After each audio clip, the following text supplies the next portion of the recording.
किसको मुझे छूना, वो कमजोर लोग हैं जो अपने बीवी बच्चों को चलाने के लिए खेसारी। जी हाँ दोस्तों, सही देखा। खेसारी लाल यादव इस सॉन्ग को लेकर क्या बोले इंटरव्यू में, यही माने तो पवन सिंह स्टेज सॉन्ग पे क्या बोले। हम लाइव आके नहीं बोलते हैं कि मैंने ये किया, मैंने वो किया। क्या कर बस जो पवन सिंह ने कर दिया है ना, उसी पे रेंगे हो।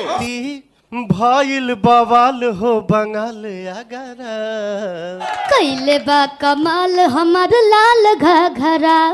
तो दोस्तों पवन सिंह बहुत पहले इस सॉन्ग को कर चुके थे प्रमोशन। तो दोस्तों पूरा वीडियो जरूर देखें। किसको मुझे छूना, वो कमजोर लोग हैं जो अपने बीवी बच्चों को चलाने के लिए खेसारी लाल यादव को अपने पास रखे हैं, बट कोई नहीं। के लिए मेरे पास कोई शब्द ही नहीं है।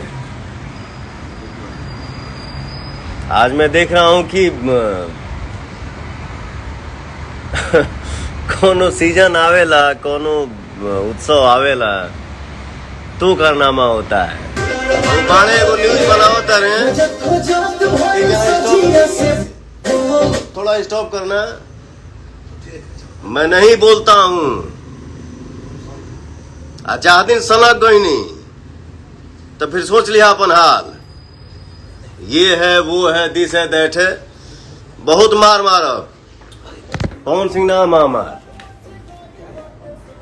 नहीं, अरे इधर है ना दे, सर कुकुर लोग से